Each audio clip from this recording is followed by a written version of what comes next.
Oke. Ini kok monggo Pak E yang sebelah sana. Mic-nya di sana nggak ada.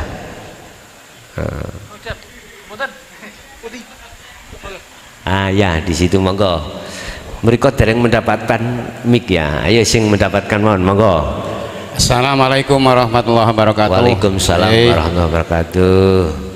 Kalau namanya Abdul Hadi saking pojok akhirat.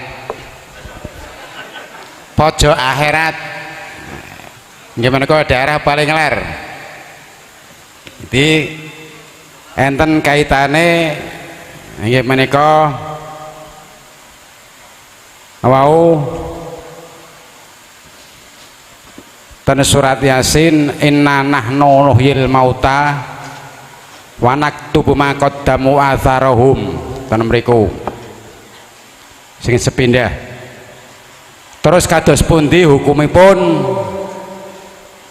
fawailul lil musallin alladzina hum an sholatihim. Jadi ten mriku termasuk neraka adalah tempatnya bagi orang yang sholat. Senajan ten mriku wonten keterangan yurau tergantung pada niatipun. Kados pundi menawi tiyang ten mriku sing tarkus salat sing kaping 3 nggih menika innad dina yuridu bikumul yusra wala yuridu bikumul usra ten mriku sing nomor 3 ne. Sing nomor sekawan nggih menika ma'aso bakum min hasanatin fa min Allah wa ma'asobaka min hasanatin fa min nafsik. Matur nuwun. Wassalamualaikum warahmatullahi wabarakatuh. Waalaikumsalam warahmatullahi wabarakatuh. Enak iki jenenge Cristiano Ronaldo iku playune cepet. Pertama terkait surat Yasin, innama nahnu nuhyil maut wa naktubu ma qaddamu dan seterusnya. Ini mengandung pengertian bahwasanya kalau boleh saya katakan jenengan iki lekaslah merasa menjadi patung, sebab asalnya kita tidak ada diadakan, asalnya kita mati dihidupkan terus dimatikan, nanti dihidupkan kembali.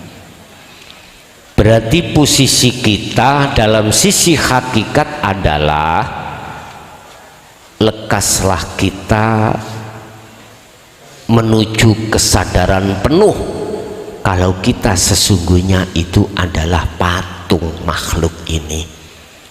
Artinya semua apa yang terjadi pada diri kita nggak boleh kita akui, harus kita sandarkan semua itu datangnya dari Allah. Yang pertama. Untuk yang kedua apa tadi? Lupa mboten kula catet. Miki dibeto Pak.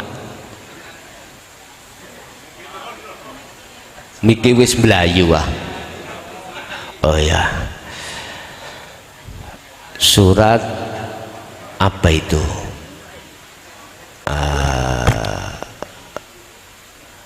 Surat Wel ya. Fawailul lil musallin alladzina hum an sholatihim sahun. Bagaimana orang yang tarkus sholah? Iki Pak, saya mandangnya itu dua sudut pandang jawaban ini. Sahun di situ, lalai di situ, maksudnya kacamata syariat iku ngene. Ketika waktu itu sudah datang, contoh waktu duhur datang, Oleh karena kita repot urusan ini urusan ngunu, ning ati dibisi engko ae dhisik, rekno marikan dulu, selesaikan sudahi dulu pekerjaanmu. Oke, kita menganut bisikan dalam hati, kita selesaikan pekerjaan kita atau perbuatan itu sampai habis waktu. Ini yang dimaksud lalai di situ miturut kacamata syariat. Akhirnya duhurnya hilang. Tapi kalau saya memandang dari kacamata hakikat malah lebih ke dalam lagi.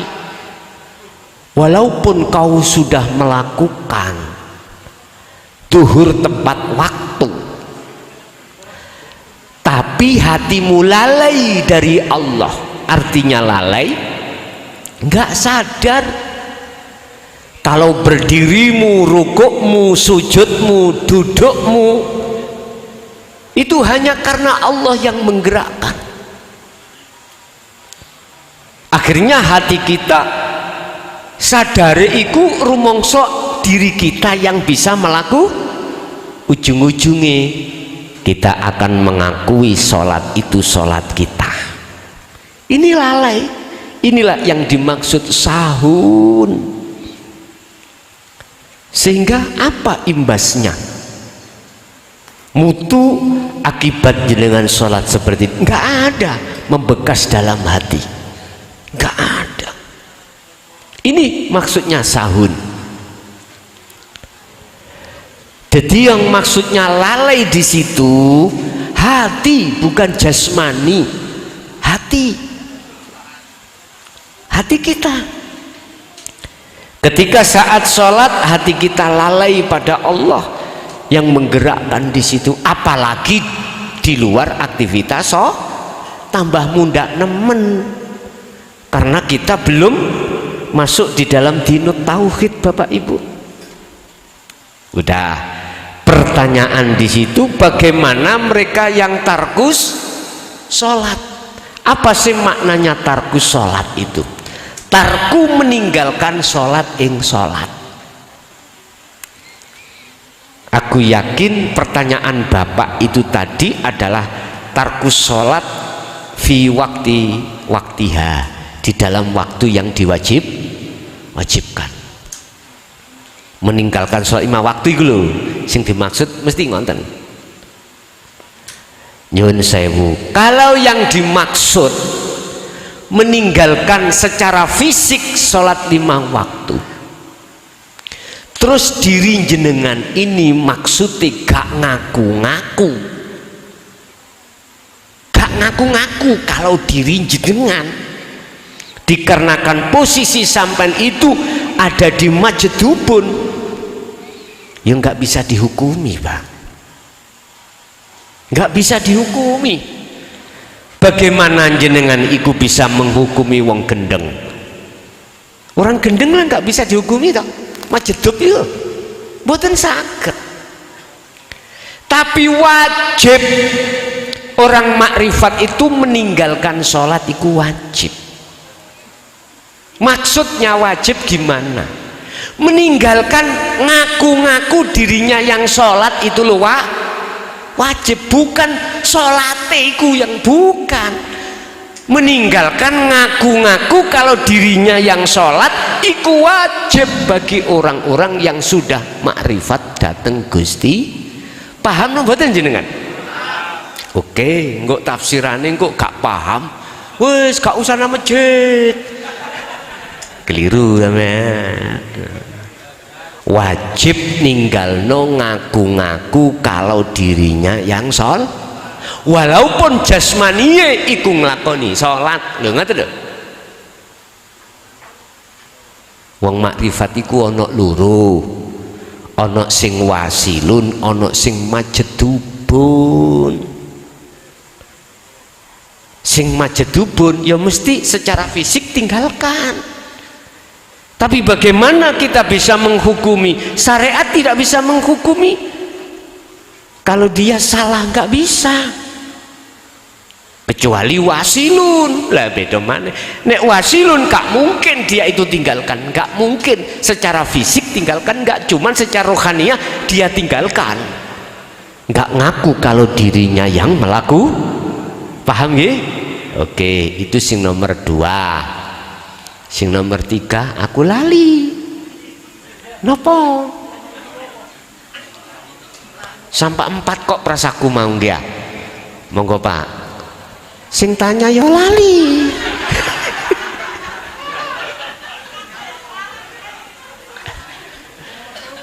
Oh sampai ngiling-ngiling Pak.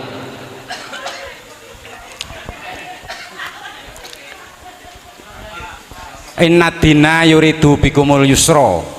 Inna dina Yuridu bikumul yusra. yuridu bikumul Yusra. nggih, terus Wala yuridu bikumul usra. ngoten nggih, sampun nggih. Wong sugih iku asale nggih melarat. Oleh isok sugih soro dhisik nyambut gawe, gak ngerti isuk, gak ngerti awan, gak ngerti bengi, ndas digawe dengkul, dengkul digawe ndas. Saya ja'alullahu ba'da usri yusra. Jadi perkara sing penak datangnya itu tidak bim salabim. Niki kinayah tasian, iki si isaroh. Tekone sugih iku yo dilewati soro dhisik. Jenengan pingin sampai nuju kebenaran hati yang hakiki, enak-enak wong do turu jenengan melek berangkat nang tirta ngaji, enak-enak sing liya ning omah kelon ambek bojone kemanten anyar berangkat ngaji sorok. Hanya satu, untuk mendapatkan satu kefahaman. Dengan kefahaman itu untuk bisa laku dengan benar. Kalau sudah laku dengan benar, untuk menuju keistiqoman wusul datang Allah sorok. Sesungguhnya agama yang dianggap asing yaitu itu. Nanti juga perkara yang dianggap asing inilah, mohon maaf, kebenaran di mata Allah. Dinut tauhid itu dianggap asing Pak, pelajaran asing. Padahal munculnya syariat itu dari hakikat, munculnya Muhammad itu dari Nur Muhammad, munculnya jasad itu dari ruh. Coba bopo biung ungkrep, ora enek Nur Muhammad, ora enek roe, dadi ya wujud dohir, ora dadi. Mana keindahan? Ada kurungan manuk tapi gak ono manuke, yo gak ngoceh, gak ketemu. Mohon maaf, datangnya memang seperti asing Pak, tapi itulah yang mahal. Nyun sewu, agama yang diridhoi di sisi Allah, di sisi Allah adalah agama Islam yang mana? Inilah yang kumaksud, al-Islam adalah pasrah diri Anda pada Tuhanmu. Itulah sesungguhnya. Wa aslimu lahu. Siapa yang bisa pasrah terhadap Tuhannya, itulah Islam yang sempurna. Lah pasrah itu jalannya lewat dinut tauhid, mendidik hati sampean untuk mengesahkan pada Allah.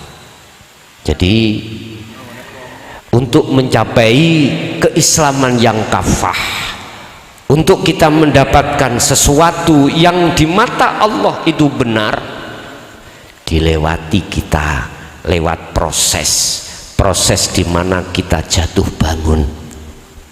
Cara Nabi Adam isok ketemu Gusti Allah bingung dhisik, ketemu lentang jari Gusti Allah bingung, terus lentange gak ono bulan, bulane gak ono matahari, wis kebingungan.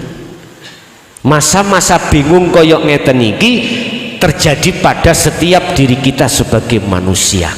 artinya belum ketemu Allah yang sebenarnya.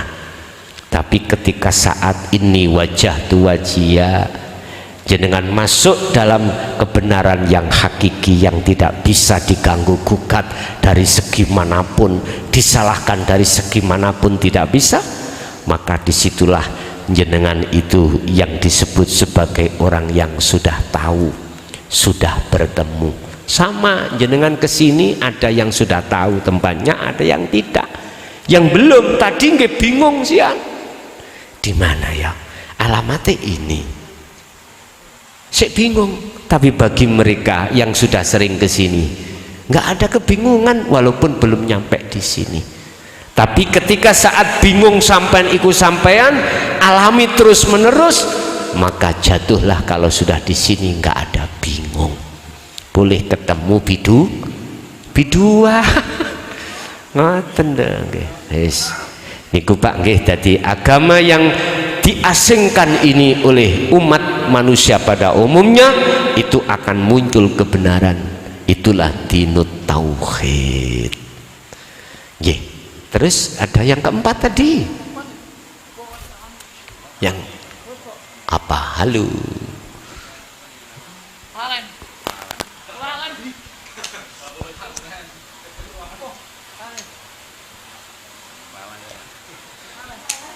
Perasaku 4. Oh ya, wis nanti diselingi yang lainnya. Barangkali ada.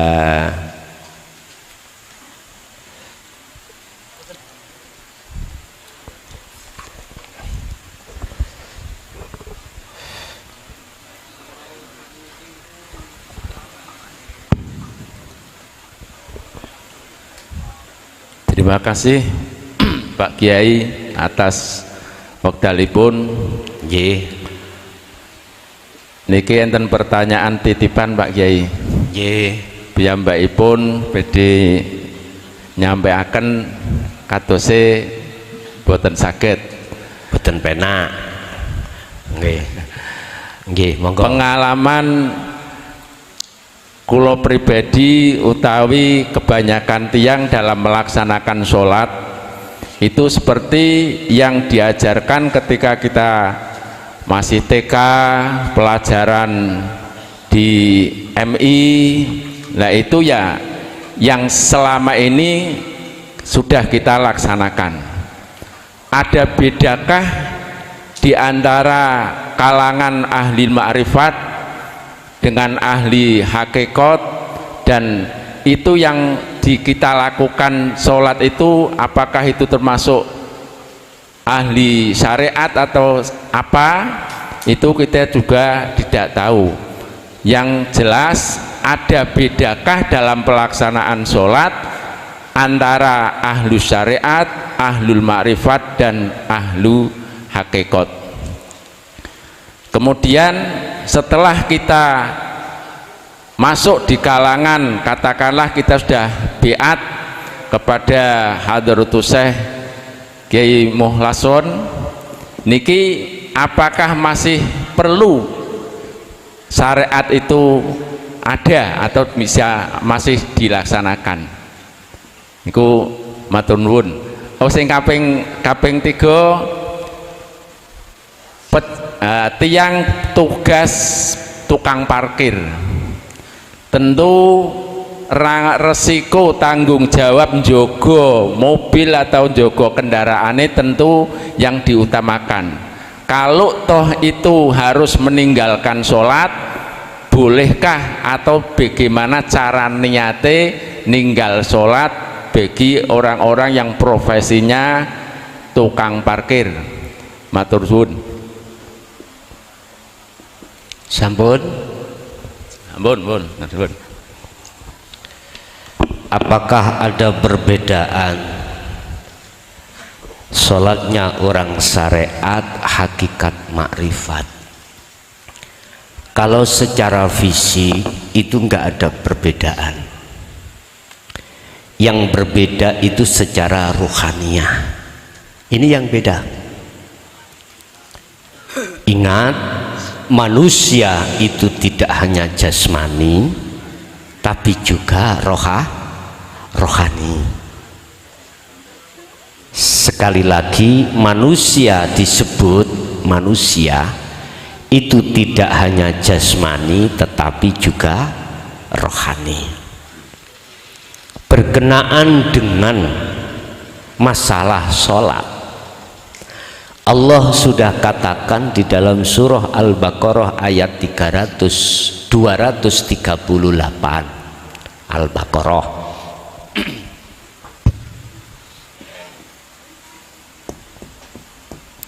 238 terkait sholatnya orang syariat, orang hakikat dan makrifat. Hafidhu dong reksa sira kabeh jagalah alas sholawati ay al maktubah, sholat 5 waktu. Berarti maksudnya sholat 5 waktu duhur, asar, maghrib, isya, subuh. Ini dilakukan jasmani. Baik orang syariat, orang torikoh, orang hakikat, makrifat, sing wasilun memang secara fisik nggak ada perbedaan. Kalau duhur papat ya papat, kalau asar papat ya asar papat ya papat, hitungan jasmani. Berhubung pertanyaannya apakah ada perbedaan, ada dari sisi ruhaniyah. Wis diakoni opo enggak,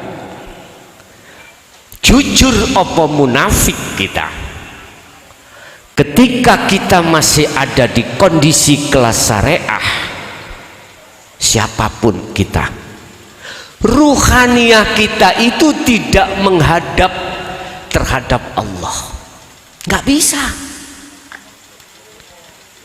karena terbelenggu oleh nafsu, akhirnya gak bisa menghadiri panggilan Allah untuk bertemu Allah. Sama saya ada di Mojokerto, saya dirantai oleh Pak Lurah, nggak bisa hari ini ke Pekalongan, nggak bisa selama belum dilepas rantainya.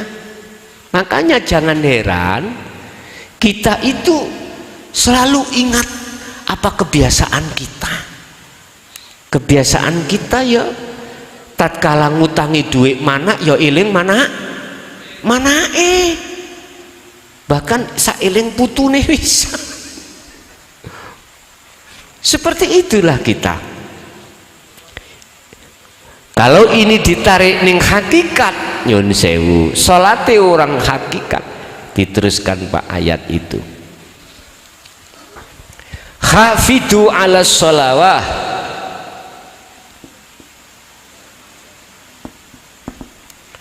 yang kedua wassolatil wusta.